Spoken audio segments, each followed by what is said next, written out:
Hello दोस्तों, mechanical dose में आपका एक बार फिर से स्वागत है। तो आज हम डिस्कस करने वाले हैं इस वीडियो में एक बहुत ही इम्पोर्टेंट टॉपिक स्किल टेस्ट के बारे में। तो आजकल जैसा कि हर एग्ज़ाम में जैसे कि टेक्नीशियन बी की बात की जाए, technical assistant, junior engineer, JTO, almost सारी पोस्ट के लिए स्किल टेस्ट अलाउ कर दिया है और स्किल टेस्ट को क्वालिफाई करना भी ज़रूरी है। तो आज हम बात करेंगे स्किल टेस्ट के बारे में।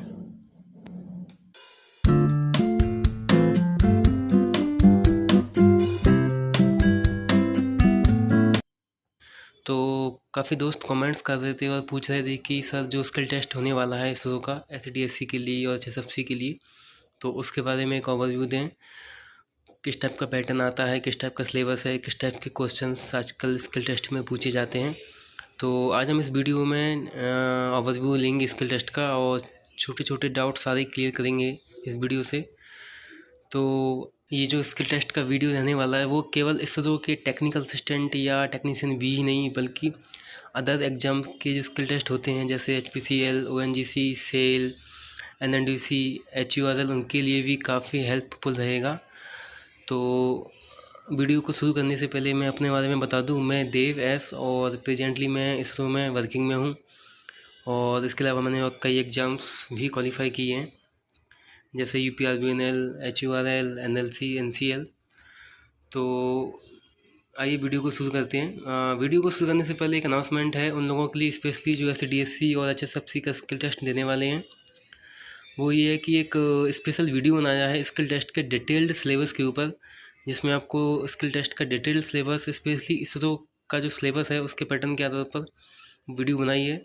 और इस वीडियो की मैं लिंक इस वीडियो के डिस्क्रिप्शन बॉक्स में ड्रॉप आउट कर दूँगा, तो उस वीडियो को भी विजिट कीजिएगा इस वीडियो के बाद। वो वीडियो भी काफ़ी हेल्पफुल रहेगी आपके लिए, क्योंकि उसमें स्किल टेस्ट को लेकर सब्जेक्ट वाइज और topic wise individual syllabus define किया हुआ है। तो आइए वीडियो को शुरू करते हैं। तो सबसे पहले मैं बता दूं कि हम लोग क्या क्या टॉपिक इसमें डिस्कस करने वाले हैं। सबसे पहले बात करेंगे सिलेबस की, उसके बाद पैटर्न क्या है, मार्किंग क्या है, उसके बाद टाइमिंग के वेन्यू की बात करेंगे, फिर बात करेंगे कॉलिंग रेस होगी, उसके बाद मैंने जो भी 2 से 3 स्किल टेस्ट अटैम्प्ट किए हैं, क्वालिफाई किए हैं, उसके बारे में बात करेंगे कि क्या पूछा गया था, कैसे हुआ था। तो आइए स्टार्ट करते हैं।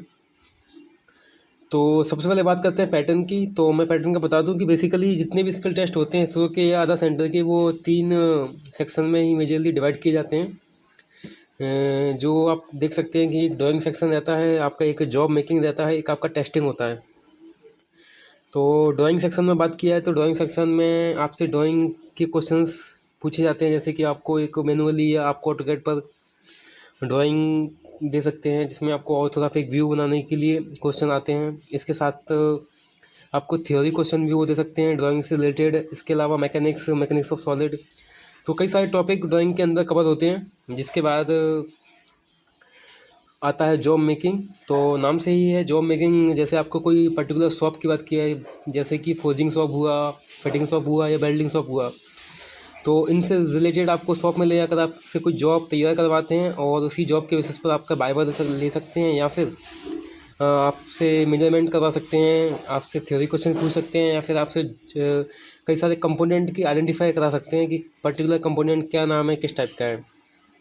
नेक्स्ट एंड लास्ट पोर्शन आता है टेस्टिंग का। तो टेस्टिंग वेरी इंपॉर्टेंट सेक्शन होता है, क्योंकि टेस्टिंग में आपको मैन्युअली लैब में जाके एक्चुअल टेस्टिंग करना पड़ता है। टेस्टिंग में कई सारे टेस्टिंग के पूछ सकते हैं, जैसे कि आपका हार्डनेस हुआ, हार्डनेस में भी बिंदल हार्डनेस, रॉकवेल हार्डनेस, इसके अलावा compression, shear, tensile test, UTM पर बेसिकली जो होता है। और प्रैक्टिकल के अलावा टेस्टिंग में भी काफ़ी थ्योरी क्वेश्चन वो लोग पूछ लेते हैं, जैसे कि type of testing, why testing are using, testing में कंपेरिजन क्या क्या होते हैं। तो इस पर बेसिकली 3 सेक्शन जो है मेजरली इनको स्किल टेस्ट में डिवाइड किया जाता है, और इन्हीं तीनों सेक्शन से हर सेंटर पर हर एग्जाम में क्वेश्चन पूछे जाते हैं। तो हम लोग को डिटेल में बात करेंगे, काफ़ी प्रैक्टिस करेंगे और डिटेल में थ्योरी पढ़ेंगे। इसके लिए हम लोग बाद में एक वीडियो लेके आएंगे जिसमें हम लोग डिस्कस करेंगे लेटर। इसके बाद हम बात करते हैं टाइम की। तो काफ़ी लोगों का डाउट रहता है कि स्किल टेस्ट में कितना टाइम मिलता है, कितना टाइम ये लोग देते हैं। तो मैं बता दूं कि स्किल टेस्ट में बेसिकली टाइम वेरी करता है सेंटर वाइज। कहीं कहीं आपको 2 घंटे मिलते हैं टोटल, कहीं कहीं आपको 3 घंटे भी मिल जाते हैं। और जो भी टोटल टाइम मिलता है उसका आप ईच सेक्शन में डिवाइड कर दिया जाता है। जैसे कि आपको 3 घंटे मिला है तो 3 सेक्शन है तो आपको 1-1 घंटे 3 सेक्शन में डिवाइड कर दिया जाएगा। सिमिलरली 2 घंटे का है तो आपको ईच सेक्शन 40 मिनट में डिवाइड कर दिया जाएगा। तो जनरली 2 से 3 घंटे ही आपको स्किल टेस्ट में टाइम मिलता है और हर सेक्शन का टाइम अलॉट आपको पहले से मिल जाता है। अब बात करते हैं नंबर की कि स्किल टेस्ट कितने मार्क्स का होता है, कितने नंबर का होता है। तो सिमिलरली ये भी वेरी करता है सेंटर वाइज, ये भी कोई फिक्स नहीं होता है। जैसे कि आप इसरो में जाएंगे तो इसरो में भी काफ़ी सेंटर वाइज आपको कहीं 100 मार्क्स का मिल जाएगा, कहीं 300 मार्क्स का देखने को मिल जाएगा और कहीं कहीं 150 मार्क्स का भी मिल जाएगा। तो ये भी आपका सेक्शन वाइज डिवाइड कर देते हैं। जैसे कि यदि 300 मार्क्स का है तो आपको ईच सेक्शन 100 मार्क्स का अलॉट कर देंगे। यदि 150 मार्क्स का है तो 50 मार्क्स का अलॉट कर देंगे। सिमिलरली 100 मार्क्स का है तो आपको 30 या 40 के रेशो में अलॉट कर देंगे। तो इन पर डिपेंड करता है कि किस सेक्शन को उनको वेटेज हाई रखना है। अब सबसे इम्पोर्टेंट बात आती है कि इसका टेस्ट क्यों ज़रूरी है, कितने नंबर्स लाना होता है क्वालिफाई करने के लिए और सिलेक्शन के लिए कितना ज़रूरी है। तो मैं बता दूं कि skill test basically purely qualifying test है जिसमें आपको केवल क्वालिफाइंग करना होता है। और दूसरी सबसे बड़ी बात कि क्वालिफाइंग करने के लिए आपको मिनिमम 60% मार्क्स लाने होते हैं।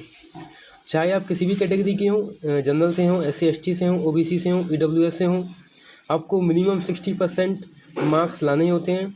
और यदि आपके 60% मार्क्स नहीं आते हैं, उससे कम आते हैं, तो आपको स्किल टेस्ट में डिस्क्वालीफाई कर दिया जाता है। और उसके बाद आपकी CBT या रिटर्न मार्क्स मैटर नहीं करते। वो मार्क्स चाहे आपके कितने भी अच्छे हों, यदि आपका स्किल टेस्ट क्वालिफाई नहीं होता है तो आपको वहाँ डिस्क्वालीफाई कर दिया जाता है और फाइनल लिस्ट में आपका नाम नहीं आता है।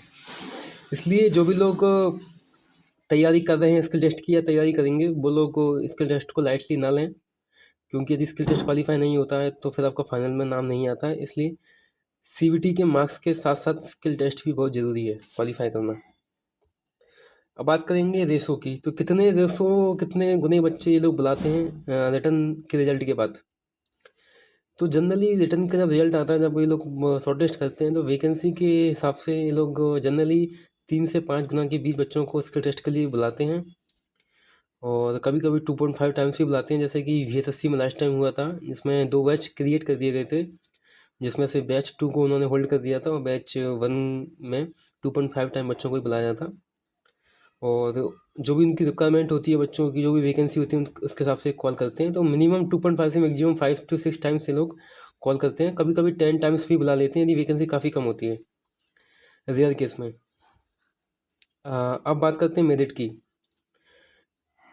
तो मेरिट की मैं बता चुका हूँ कि इसमें जो फाइनल सेक्शन होता है, जो फाइनल लिस्ट बनती है सिलेक्शन लिस्ट, वो आपके 100% CBT के मार्क्स पर डिपेंड करती है। जिसमें आपके टॉपर के मार्क्स से लेकर आपकी डिक्रीजिंग ऑर्डर में लिस्ट बनाते हैं और जिन जिनका स्किल टेस्ट क्वालिफाई होता है उसके हिसाब से लोग मेरिट बनाते हैं। इसलिए स्किल टेस्ट की तैयारी काफ़ी अच्छे से करना है, क्योंकि कभी कभी होता है कि CBT में काफ़ी अच्छे मार्क्स आते हैं लेकिन स्किल टेस्ट क्वालिफाई ना होने की वजह से आपका फाइनल सेक्शन नहीं हो पाता है।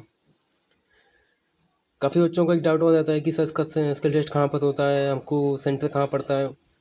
तो most of the case ISRO का जो भी रिस्पेक्टिव सेंटर होता है, जैसे कि आपका SDSC हुआ, HSFC हुआ, VSSC हुआ, IPSC हुआ, तो आपका रिस्पेक्टिव जिस यूनिट का टेस्ट होता है उसी यूनिट में आपका स्किल टेस्ट होता है।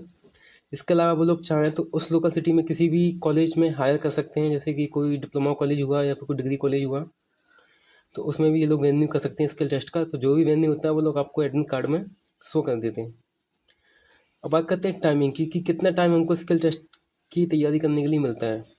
तो मैं आपको बता दूं कि जैसे ही आपका रिजल्ट आता है CBT का या रिटर्न का, तो उसके बाद आपको हार्डली 20 से 25 दिन ये लोग देते हैं स्किल टेस्ट की तैयारी करने के लिए।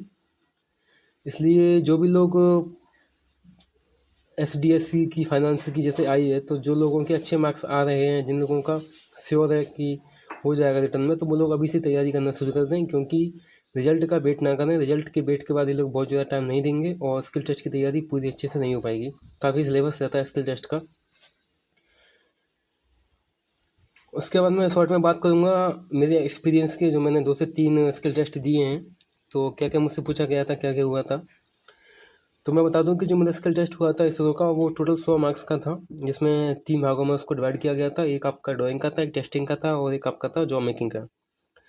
तो ड्राइंग में काफ़ी क्वेश्चन थे, 4 से 5 क्वेश्चन थे, जिसमें से एक क्वेश्चन आपका ड्राइंग का था जो हमको ऑटोकैड पे ड्राइंग बनानी थी और उसका काफ़ी एक व्यू बनाना था। इसके अलावा एक क्वेश्चन मैकेनिक्स से था, एक क्वेश्चन ड्राइंग से था, थ्योरी क्वेश्चन, एक क्वेश्चन मैकेनिक्स ऑफ सॉलिड से था। और सेकंड सेक्शन की बात की है टेस्टिंग का था, जिसमें हमसे यूटीएम पर टेंसाइल टेस्टिंग परफॉर्म करवाया था और उसी से रिलेटेड काफ़ी थ्योरी क्वेश्चन थे। 3 से 4 क्वेश्चन थ्योरेटिकल थे और 2 क्वेश्चन प्रैक्टिकल थे। नेक्स्ट बात की है जॉब मेकिंग की, तो जॉब मेकिंग में फिटिंग शॉप में हमको एक जॉब तैयार करना था। एक ड्राइंग दी गई थी जिसके बेसिस पर हमको जॉब तैयार करना था और उसी जॉब के बेसिस पर 1-2 क्वेश्चन थे जो हमको सॉल्व करने थे। तो इस प्रकार टोटल 30-30-40 के रेशो में स्किल टेस्ट को डिवाइड किया गया था। और इस स्किल टेस्ट में वाइवा नहीं हुआ था, कभी कभी कुछ सेंटर में वाइवा हो जाता है, जैसे कि HPCL में हुआ, HURL में हुआ, NMDC में हुआ। ये सेंटर कभी कभी वाइवा भी ले लेते हैं, तो ये डिपेंड करता है सेंटर पर। और अब मैं बात करता हूँ लेवल की कि स्किल टेस्ट का लेवल क्या होता है। काफ़ी बच्चों को डाउट होता है कि सर स्किल टेस्ट टफ होता है, मॉडरेट होता है, ईजी होता है। तो मैं बता दूं कि स्किल टेस्ट प्योरली डिपेंड करता है इस बात पर कि स्किल टेस्ट की लोकेशन कहाँ पर है, किस जगह आपका स्किल टेस्ट हो रहा है। एग्जाम्पल के लिए यदि आपका स्किल टेस्ट पर्टिकुलर सेंटर पर हो रहा है, जैसे इसरो का आपने HSFC का स्किल टेस्ट मान लो हुआ या SDSC का हुआ, यदि वो SDSC के सेंटर पर हो रहा है, उसका वेन्यू उसी सेंटर पर है, तो आई थिंक इसका skill test easy to moderate रहने वाला है। लेकिन यदि इसके टेस्ट का वेन्यू आपका अदर देन सेंटर है, जैसे कि आपका किसी पॉलीटेक्निक कॉलेज को हायर कर लिया या किसी इंजीनियरिंग कॉलेज को हायर कर लिया वेन्यू के लिए, स्किल टेस्ट के लिए, तो वहाँ क्या होता है कि वहाँ सारी मशीन्स अवेलेबल होती हैं, वहाँ सारे कंपोनेंट्स अवेलेबल होते हैं, वहाँ सारा स्टाफ अवेलेबल होता है उससे रिलेटेड, जो परफेक्ट होते हैं, जो मास्टर्स होते हैं स्किल टेस्ट में माइक्रोसॉफ्ट से रिलेटेड। तो वहाँ आपका स्किल टेस्ट फिर मॉडरेट टू टफ की ओर टेंड करने लगता है। इसलिए आपको इस बात का भी ध्यान देना है कि जब आपका एडमिट कार्ड आता है और उस पर जो सेंटर आपको वो शो करते हैं, तो सेंटर आपका कहाँ है। यदि किसी कॉलेज में है पर्टिकुलर, तो आपको तैयार रहना है, आपको हार्ड स्किल टेस्ट के लिए प्रिपेयर रहना है। बाकी यदि सेंटर्स पर रहता है तो वो इजी टू मॉडरेट रहता है, इसलिए स्किल टेस्ट के लिए प्रिपेयर रहना है और स्किल टेस्ट को लाइटली नहीं लेना है, अच्छे से प्रिपेयर करना है जिससे कि स्किल टेस्ट क्वालिफाई हो सके। तो ये सब बेसिक था स्किल टेस्ट के बारे में, और भी कई सारी बातें करेंगे। और इसके अलावा जो भी कैंडिडेट डिटेल सिलेबस जानना चाहते हैं स्किल टेस्ट का, तो वो नीचे वीडियो मैंने पुटअप कर दी है, आप डिस्क्रिप्शन बॉक्स में जाके देख सकते हैं। और तब तक के लिए थैंक यू।